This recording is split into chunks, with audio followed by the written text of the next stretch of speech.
if A and B are two events such that A is a proper subset of B. A is a proper subset of B. Sarina? And P of B is not equal to 0. Then which of the following is correct? ಇಲ್ಲೆಲ್ಲನೂ P of A given B ಕೊಟ್ಟಿದ್ದಾರೆ, which is P of A intersect P divided by P of A. P of B actually. ಎಲ್ಲ ಅಲ್ವಾ? ಆದರೆ A intersect P ಏನೋ? A intersect P is A itself. This is probability of A divided by probability of B. So ಇದು ಸ್ವಲ್ಪ rearrange ಮಾಡ್ತು ಅಂತ ಹೇಳಿದ್ರೆ probability of A is equal to probability of B into probability of A given B. ಈ ರೀತಿಯಲ್ಲಿ ಬದಲಾಗುತ್ತೆ ಅಲ್ವಾ? ಇದನ್ನು 1 ಅಂತ ಕರ್ತ್ಕೊಳ್ಳೋಣ. ನೆಕ್ಸ್ಟ್ ಇನ್ನೊಂದು ವಿಷಯ ಕೊಟ್ಟಿದ್ದಾರೆ.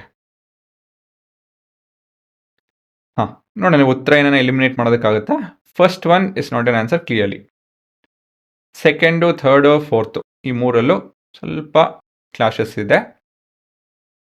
ಅದನ್ನು ಹೇಗೆ ಹೋಗಿಸ್ಬೋದು ಅಂತ ಹೇಳಿದ್ರೆ using this fact, P of B has to be between 0 and 1 including 1 but not including 0 ಯಾಕಂತ ಹೇಳಿದ್ರೆ ಕಂಡೀಷನ್ ಕೊಟ್ಟಿದ್ದಾರೆ. ಇವಾಗ we gonna multiply probability of A given B with all terms ಅಂತ ಹೇಳ್ತು ಅಂದರೆ 0 less than or equal to P of A given B into P of B less than equal to P of A given B ಆಗುತ್ತಿದೆ.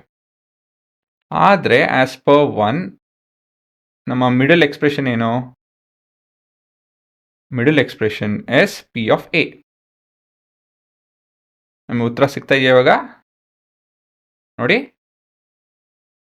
ಹೌದು, answer is C.